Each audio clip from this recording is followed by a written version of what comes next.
የነጻነት ወርቅነህ ጉዳይ አሁንም እልባት ያገኘ ጉዳይ አልመሰለም። ውሎ አድሮ አዳዲስ ጉዳዮች እየተመዘዙበት እየመጣ ይገኛል። ይህንን ጉዳይ ለምንድን ነው ወደ ሚዲያ ይዛችሁ የመጣችሁት? የሚዲያ ሰዎች ይህንን ጉዳይ ለምንድን ነው መልሳችሁ መላልሳችሁ ደጋግማችሁ የምታቀርቡት? ለምን ጉዳዩ እዚህ ጋር አይቆምም የሚል ጥያቄ እየተነሳ ይገኛል። እንዲህ ያለውን ጥያቄ ካነሱት መካከል መቅደስ ደበሳይ የነጻነት ቤተሰቦችን ታሪክ ወደ ሚዲያ ይዞ የመጣውን የስነ ልቦና አማካሪውንና ጋዜጠኛ እንዳልክን በመቅዲሾ ላይ እንግዳ አድርጋ ጠየቀችው። ለምንድን ነው ጭቅጭቁና ሰጠገባው እዚህ ጋር የማይቆመው ስትል ጠየቀችው። እንዳልክ ሲመልስ እውነቱ እስኪታወቅ ድረስ ጉዳዩ ይቀጥላል የሚል መልስ መለሰ። ግቡ ምንድነው ኦብጀክቲቭ ቀድም ብለናል። እውነቱ ለኡነት ያለ ጊዜው ብለናል። ኤግዛክት ኦብጀክቲቭ ምንድነው ከተባለ የመጀመሪያው ነገር በወንድማችን ስም የሚለመነው ነገር በቃ ይብቃ። ጉዳዩ እስኪቀጥል እውነቱ እስኪወጣና ጉዳዩ እስኪቀጥል ድረስ በመካከል ያሉ ልጆችስ በዚህ ጉዳይ አይጎዱም ወይ የሚል ጥያቄ ማንስታ ነበረ። ስታስቢው ልጆች በእናታቸው ቤተሰቦችና በአባታቸው ቤተሰቦች መካከል ያለውን ጉዳይ የማያውቁ ይመስልሻል ወይ ሲል ጥያቄዋን በጥያቄ መለሰላት። እንደነገርናቸው ነው የነጻነት ወርቅነህ ጉዳይ ዛሬም እልባት አላገኘም። ተወዳጁ አርቲስት ነጻነት ወርቅነህ ከዚህ ዓለም ድካም ካረፈና በቤተሰቦቹና በሚስቱ እልፍ ብሎም በጓደኞቹ መካከል የተፈጠረው ውትብትብ የነገር ጫፍ በቤተሰቦቹ መመዘዝ ከጀመረ በኋላ የሚመዘዘው ክር ተመዞ አሁንም ድረስ አላልቅ ብሏል። ወዲህ ቤተሰቦቹ ወደ ሚዲያ መጥተው የወንድማችን እውነት ይውጣና ሕዝብ ይወቀው የሚል ጥያቄ ማንሳታቸው የነገሩን መልክ በብዙ አይነት መልኩ ቀይሮታል። መጀመሪያ አካባቢ ሚዲያ ላይ ወጥታችሁ ቅዱስ ስትሏቸው የነበራችሁ እናንተ አልነበራችሁም ወይ? አሁን ምን ተከስቶ ነው ደግሞ ወጥታችሁ እንደዚህ ጥንብርኩሳቸውን እያወጣችሁ የምታጥላሏቸው?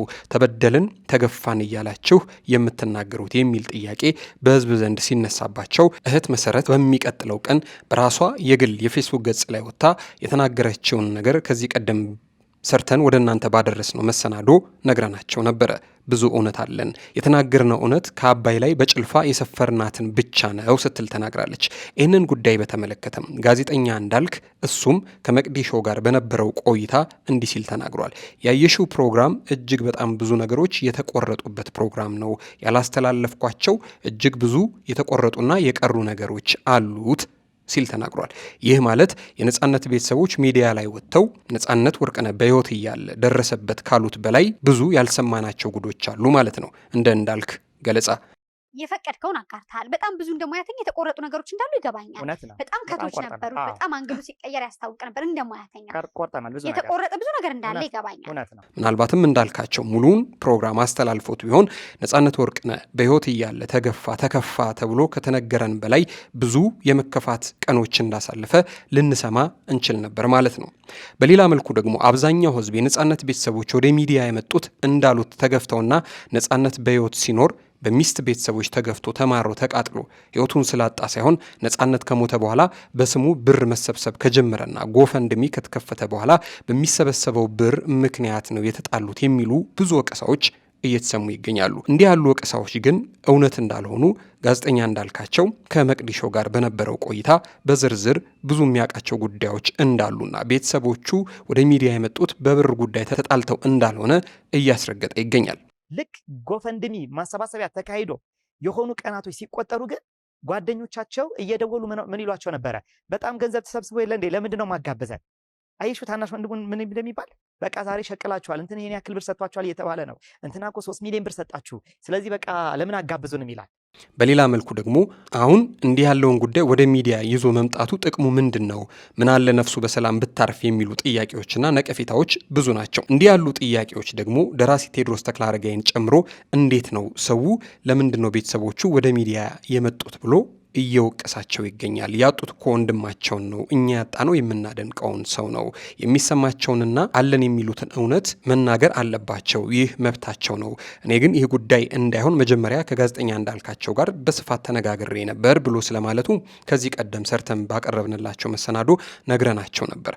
ኋላ ላይ ግን እንዳልካቸው ራሱ ከመቅዲሾ ጋር በነበረው ቆይታ ላይ ይህንን ጉዳይ በተመለከተ ጋዜጠኛና ደራሲ ቴዎድሮስ ተክለአረጋይ እባክህ እንዳልክ ጉዳዩ ወደ ሚዲያ እንዳይወጣ ብሎ ብሎኝ ነበረ። ነገር ግን ወደ ሚዲያ ይዤው ከወጣው በኋላ ድጋሚ ደውሎ አንተ ለካ ልክ ነህ፣ አንዳንድ ነገሮች ህዝብ ሊያውቃቸው ይገባሉ፣ አንዳንድ ነገሮች እውነታቸው ሊወጣ ይገባል፣ መውጣቱ ልክ ነው ብሎ እንዳለው ተናግሮ ነበረ።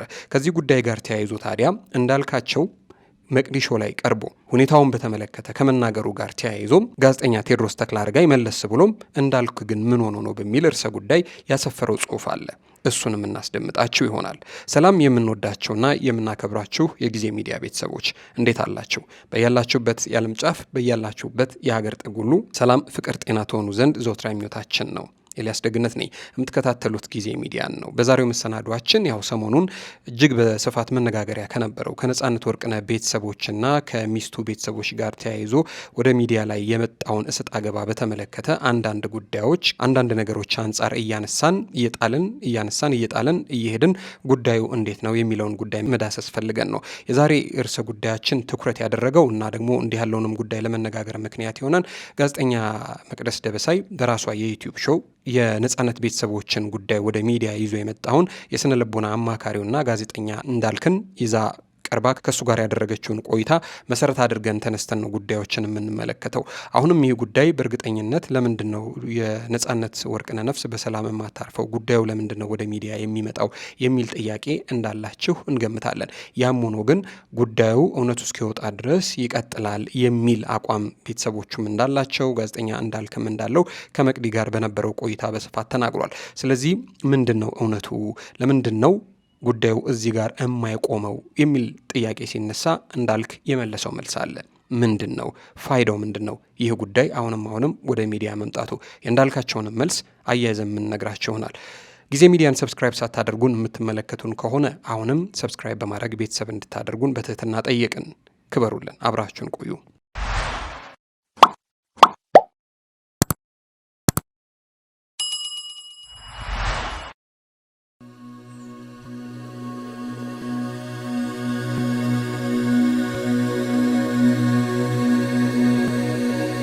እንግዲህ ከዚህ ቀደም ሰርተን ባቀረብነው መሰናዶም ይሁን መግቢያችን ላይ እንደነገርናቸው የተወዳጁ አርቲስት የነጻነት ወርቅነህ ቤተሰቦች ከነጻነት ወርቅነህ እልፈት በኋላ ወደ ሚዲያ መጥተው ነጻነት በሕይወት እያለ የወጣ የወረደበትን የተገፋበትን ጉዳይ ከሀ እስከ በ ወንድሞቹም እህቱ መሰረት ወርቅነህም በብዙ ስሜት ውስጥ ሆነው ተናግረው ነበረ።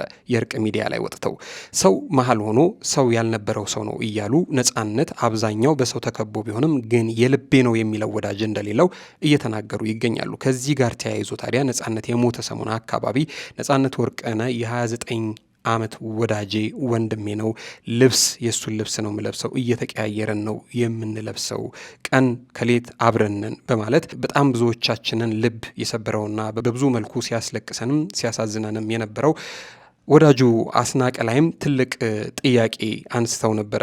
ያነሱት ጥያቄን በተመለከተ አስናቀም ታዲያ ወደ ሚዲያ ወጥቶ ይህንን ጉዳይ በተመለከተ ከዛሬ ነገ እውነቱን ይናገራል እየተባለ በሚጠበቅበት በዚህ ወቅት ደግሞ አስናቀ በግል የፌስቡክ ገጹ ላይ 80ው ሳይወጣ አንድም ነገር አልናገርም ጽፏል። አስናቀ የፌስቡክ ገጹ ላይ የጻፈው ጉዳይ እዚህ ላይ የምትመለከቱት ጽሑፍ ነው። እንዲህ ነው የሚለው። አስናቀ ንጉሴ የፌስቡክ ገጹ ላይ የጻፈው ጉዳይ የልብ ወዳጄን የግል ገመና እድሜ ልኬን አላወጣም፣ በቃ ነገር ግን ገመናውን ማውጣት ካለብኝ መሳሪያ ከተደገነብኝ ግደሉኝ እንጂ 80 ሳይወጣ ትንፍሽ አልልም የሚል ነገር እየተናገረ ነው። እንግዲህ የአስናቀ ንግግር እዚህ ላይ ወዲህ የወዳጄን የግል ገመና እድሜ ልኬን አላወጣም ብሎ ማለቱ ከዚህ በኋላ ይህንን ጉዳይ በተመለከተ የምናገረውም የምተነፍሰውም ቃል የለኝም እያለ ነው። በሌላ መልኩ ደግሞ ምናልባት ልናገር እችላለሁ፣ ልናገር የምችል ደግሞ ከሆነ 80ው ካላለፈ ግን የምናገረው ጉዳይ የለም። ይህንንም ልናገር የምችለው ግን ምናልባት መሳሪያ ከተደቀነብኝና ምናልባትም የሚያስገድለኝ ነገር ከመጣ ነው ይህንን ጉዳይ የምናገረውም 80ው ከመምጣቱ በፊት ግን አልናገርም፣ 80ው ከወጣ በኋላ ነው እያለ ነው። የአስናቀ ንጉሴ ጉዳይ ሁለት ነገር እየጠበቅን እንድንሄድ ያደርገናል ማለት ነው። የመጀመሪያው ሙሉ ለሙሉ ጉዳዩን በተመለከተ ትንፍሽ አልልም የሚል ሲሆን፣ በሌላ መልኩ ደግሞ ምናልባት በጊዜ ሂደት ካሰብኩበትና ከመሰለኝ እናገራለሁ፣ የምናገረው ግን 80ው ከወጣ በኋላ ነው። ያ ማለት አስናቀ የወዳጄን ገመና ያላቸው እሱ ደግሞ አውቃቸዋለሁ የሚላቸው ነገሮች አሉ ማለት ነው። ይህንን ጉዳይ በተመለከተም እንዳልክም ከመቅደስ ጋር በነበረው ቆይታ አስናቀ ንጉሴ ይህንን ጉዳይ በተመለከተ ብዙ የሚገርሙ እውነቶች ነግሮኛል፣ የራሱን ሀቅ እኔ የማልጠብቃቸውን ነገሮች ነግሮኛል። ያንን ነገር ግን ወደ ሚዲያ መጥቶ እንዲያቀርበው ግን እፈልጋለሁ፣ ለእኔ ቢነግረኝ ምንም ዋጋ የለውም ሲል ጉዳዩን በተመለከተ ተናግሯል። ጥጉ መጨረሻ ያናገርኩት ሰው አስናቀን ነው። ጓደኛውን 29 ዓመት ወዳጄ ነው ይል የነበረውን አስናቀን ለ1 ሰዓት ከ11 ደቂቃ ያክል አውርቼዋለሁ። እንዳልክ እንግዲህ ይህንን ጉዳይ በተመለከተ ወደ ሚዲያ ከመምጣቱ በፊት በሽምግልና እንዲፈታ የራሱን ጥረት ሲያደርግ እንደነበረና ቪዲዮም ከተቀረጸ ቀናት እንዳለፉት ተናግሮ ነበረ። የትኛው ቪዲዮ? እሱ የነጻነት ቤተሰቦችን ቪዲዮ ይዞ ወደ ሚዲያ የመጣበትን ቪዲዮ ወደ ሚዲያ ከማምጣቱ በፊት ብዙ የሞከራቸው ሙከራዎች እንዳሉ ምናልባትም ይህንን ጉዳይ በተመለከተ ደግሞ እውነትና ሀቁ ምንድን ነው የሚለውንም ጉዳይ በደንብ አጥርቶ ለመሄድ ቢያንስ ቁጥራቸው ከ30 በላይ የሚሆኑ ሰዎችን ማነጋገሩንም ተናግሯል። ይህንን ጉዳይ በተመለከተ እነዚህን ያህል ሰዎች ማናገር ለምንድን ነው ያስፈለገው የሚል ጥያቄ አንስታለት ነበረ መቅደስ ደበሳይ። እውነቱን ለማወቅ ነው። እኔ የሚዲያ ሰው ነኝ። ሚዲያ ላይ ረጅም ዓመት ነው ያሳለፍኩት። የመጣውን ነገር ግን ሳላበጥር ሳልጠረጠር ዝም ብዬ ወደ ሚዲያ ይዤው አልመጣም። አሁን እዛ ሚዲያ ላይ የተነገረውና የተላለፈው ነገር የኔ እምነት አይደለም፣ የቤተሰቦቹ እውነትና እምነት ነው። እንደ ጓደኛና እንደ ቅርብ ሰው ግን እኔ ራሱ የማውቃቸው በጣም ብዙ ነገሮች አሉ። የማውቃቸውን ነገሮች ግን እዛ ቦታ ላይ አላንጸባረኩም። እድሉን የሰጠሁት ግን እንደ አንድ ሰው ተከፍቻለሁ እንዳለ ድምጻችን ይሰማ ብሎ እንዳለ ቤተሰብ ሲመጡ ግን እድሉን ሰጥቻለሁ። ማንም ሰው እንደሚሰጠው ያንን እድል እኔም ባልሆን ሌላም ሰው ቢሆን ሊያቀርበው ይችላል። ምናልባት የተለየ የሚያደርገው ነገር እኔም ጉዳዩን ማወቄ ነው። ጉዳዩን ማወቄ ግን የተሰራው ፕሮግራም ላይ የፈጠረው ወይ ደግሞ እንዲጨመር እንዲጋነን ያደረገው ነገር የለም። ምንም ኢንቮልቭ አላረኩም። የኔን ሀሳብ ምንም እዛ ነገር ላይ ከትቼ አላንጸባረኩም ብሎ ጉዳዩ ላይ በተመለከተ ከሚያውቀው ነገር ጋር ተያይዞ የተጣረዘበት ነገር እንደሌለና ገለልተኛ ሆኖ ፕሮግራሙን እንደሰራ ተናግሯል። በጣም አስገራሚና ደግሞ ምናልባት ሌላ ታሪክ ልንሰማበት እንችላለን ብለን የምናስበው ጉዳይ ጋዜጠኛ እንዳልካቸው ከመቅደስ ደበሳይ ጋር በነበረው ቆይታ ከነጻነት ጋር ለ8 ዓመታት ተጣልቶ ተኳርፎ የነበረ ሰው ግን ሚዲያ ላይ እጅግ በጣም ወዳጅ እንደሆንኩ ወዳጅ ነኝ እኔ ነኝ የተጎዳሁት ብሎ እንደሚል ይሄ ደግሞ እንዳሳዘነው እየተናገረ ይገኛል። ይህ ሰው ማን ነው የሚለው ጥያቄ በጣም ብዙዎቻችን ጭንቅላት ውስጥ እየተፈጠረ ነው። አብዛኛው ሰው ግን ይህ ሰው ምናልባት አስናቀ ሊሆን ይችላል ብለውም እየገመቱ ይገኛሉ። ታዲያ አስናቀ በየትኛው ጊዜ ነው 29 ዓመታት ከነጻነት ወርቅነህ ጋር ያሳለፈው? 8 ዓመት አብሮት የተጣላው ሰውዬ ሚዲያ ላይ ወጥቶ ጓደኛዬ ሲል እኔ አፍራለሁ። እንዳልካቸው ምናልባትም ይህንን በተመለከተ ኢንተርቪው ከሰጠ በኋላ ጋዜጠኛ ቴዎድሮስ ተክለአረጋይ ደግሞ መልሶ ጉዳዩን በተመለከተ እንደዚህ ሲል የራሱን ሀሳብ በፌስቡክ ገጹ ላይ አስፍሯል። እንዲህ ይላል ቴዎድሮስ ተክለአረጋይ በርዕሰ ጉዳዩ እንዳልክን ምን ነክቶታል ይላል። በቅርቡ ህይወቱ ባለፈው ተወዳጅ አርቲስት ነጻነት ወርቅነህ ዙሪያ እንዳልክ አሰፋ የነጻነት ቤተሰቦች በራሱ የዩቲዩብ ቻናል ላይ 2 ሰዓት ከ36 የፈጀ ቃለመጠይቅ አድርጎላቸዋል።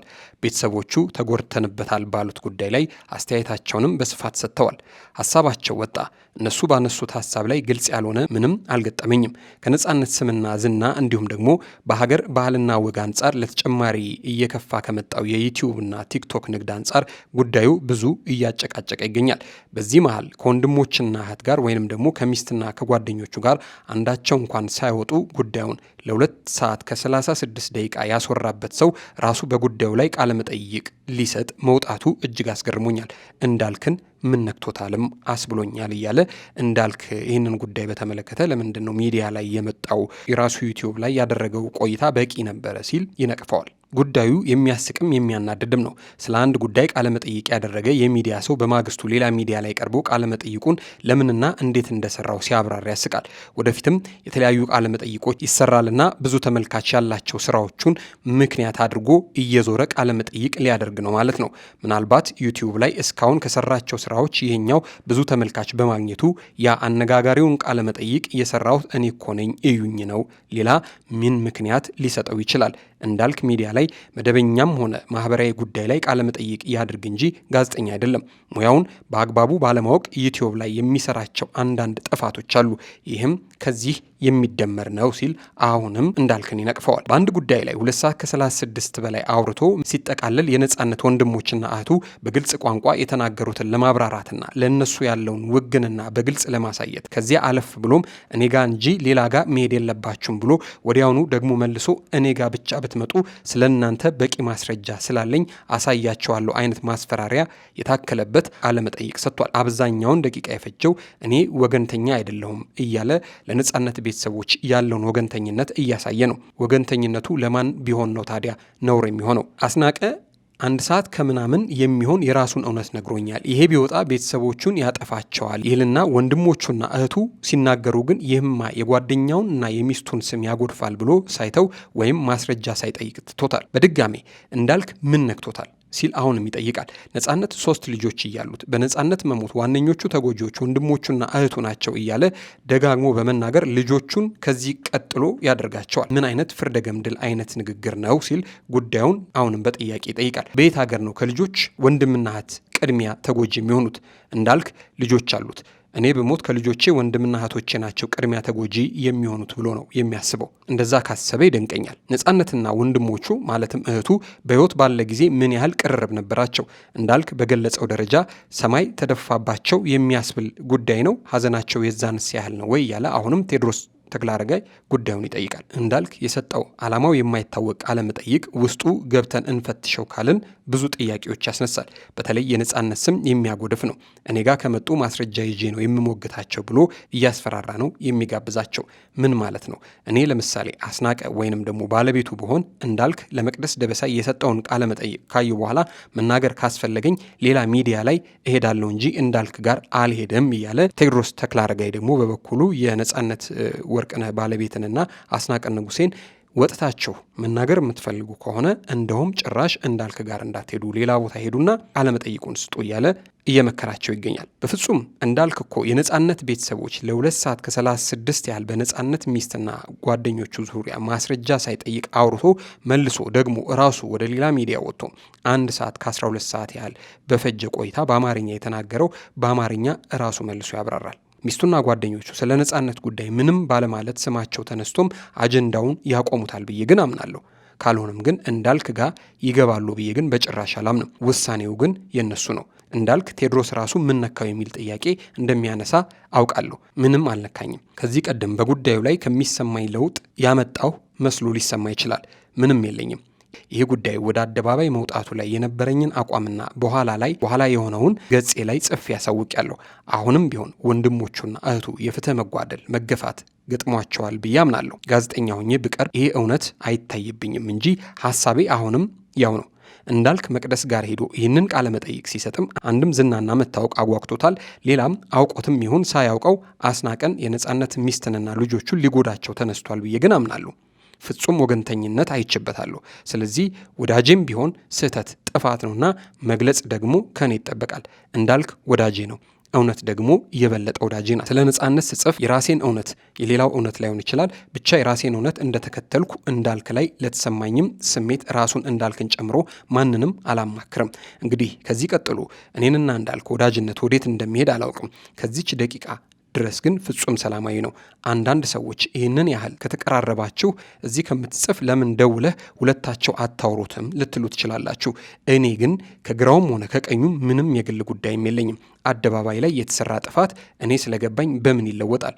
እንዳልክ አሁንም ወዳጄ ነው። ከነጻነት ቀደም ብሎ በሰራው ቃለ መጠይቅ ብዙዎች ተቆጥተውበታል። ስላላየሁት እንጂ እጽፍበታለሁ እያልኩም ነበር ብዬ ለራሴ እንዳልክን ነግሬዋለሁ። ለማንኛውም እንዳልክ ምን ነካው የሚል ጥያቄ አሁንም እንዳለ ነው የሚል ወቀሳ አንስቶበታል ጋዜጠኛ ቴዎድሮስ ተክለአረጋይ። እንዳልክን ቃለ መጠይቅ መቅደስ ደበሳይ ሾው ላይ ገብታችሁ ተመልከቱት። እውነትም እንዳልካቸው እዛ ላይ የነጻነት ሚስትና አስናቀ ንጉሴ ይህንን ጉዳይ በተመለከተ ሌላ ቦታ ሄደው ቃለ መጠይቅ መስጠት የለባቸውም ብሎ ያለበትን ጉዳይ በተመለከተ አሁንም ሌሎችም ሰዎች ቅሬታ እያነሱበት ነው። አሁንም ሌላ ቪው የሚያመጣ ሌላ ተመልካች የሚያመጣ እርሰ ጉዳይ ስለሆነና በዩቲዩብ ታሪኩ የዚህን ያህል እይታ ያገኘለት ስራ ስለሌለ አሁንም ከዚህ የተሻለ እይታ ያገኝልኛል ብሎ ስላሰበ ይሄ እድል እንዳያመልጠው እየተጠቀመበት ነው ብለው ይወቀሱትም አሉ።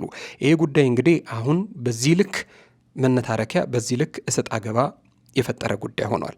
እንደተባለው ይሄ ጉዳይ እዚህ ጋር ያበቃል ወይንስ ይቀጥላል አናውቅም። ይህንን ወደፊት አብረን የምናየው ጉዳይ ይሆናል። እሱ እንዳለው ግን ይሄ ጉዳይ እንዲቀጥል የተፈለገበት ነገር ግን ቤተሰቦቹ ማዘን በሚገባቸው ልክ ስላላስዘኑና ሰው እነሱ እየተጎዱ መሆኑን አላወቀም። ሀዘናቸውን ተቀምተዋል። የማልቀስ እድላቸውን ተቀምተዋል። ሰው እያዘነ እያለቀሰና ከንፈሩን እየመጠጠ ዚያር ያጽናችሁ እያለ ያለው የ29 ዓመት ወዳጅ ነበረን ያለውን አስናቀንና ሚስቱን ነው እንጂ ወንድሞቹን እንደ ወንድም እህቱን እንደ እህት እያጽናና ያለ ሰው የለም። እነሱን እያበረታቸው ያለ ሰው የለም። ሀዘናቸውን ተነጥቀዋል። ስለዚህ ህዝቡ እነሱም እንዳዘኑ ማወቅ አለበት። ሌላው ከዚህ በኋላ በነጻነት ወርቅነህ ስም ብር እንዳይሰበሰብ፣ ብር በተሰበሰበ ቁጥር የነጻነት ወንድሞች ሀብታሙ ናችሁ እየተባሉ እየተወቀሱ ነው በሚል ያነሳቸው ነገሮች አሉት። ይህንን ጉዳይ አሁንም ለዚህ መሰናዶ መነሻ የሆነንን የመቅደስን ሙሉ ፕሮግራም እንድታዩት እየጋበዝን ነው። እኛ ግን የተነሱ ነገሮችን ከአንዳንድ ጉዳዮች አንጻር አንስተን ነው እንድንወያይ የፈለግ ነው። አሁንም እዚህ ጉዳይ ላይ ያላችሁን ሙሉ ሀሳብ በሀሳብ መስጫ ሳጥን ላይ አስፍሩልን። ጉዳዩ ይብቃ፣ እዚህ ጋር ይቀመጥ፣ ይቀጥል፣ መውጣቱስ ደግሞ ያለው ጥቅም ምንድን ነው? ከወጣ በኋላ በእናንተ እይታ ይዞ የመጣው ነገር አለ? የደፋው ሀሳብ አለ? ያሳወቃችሁ እውነት አለ? ያስተማራችሁ ትምህርት አለ? የእናንተን ሀሳብ ብናውቅ ደስ ይለናል። ውድ የጊዜ ሚዲያ ቤተሰቦች አብራችሁን ስለቆያችሁ እናመሰግናለን። ክበሩልን። ከዚህ ጉዳይ ጋር ተያይዞ ሀሳብ አስተያየት ካላችሁ በሀሳብ መስጫ ሳጥን ላይ ያስፍሩልን።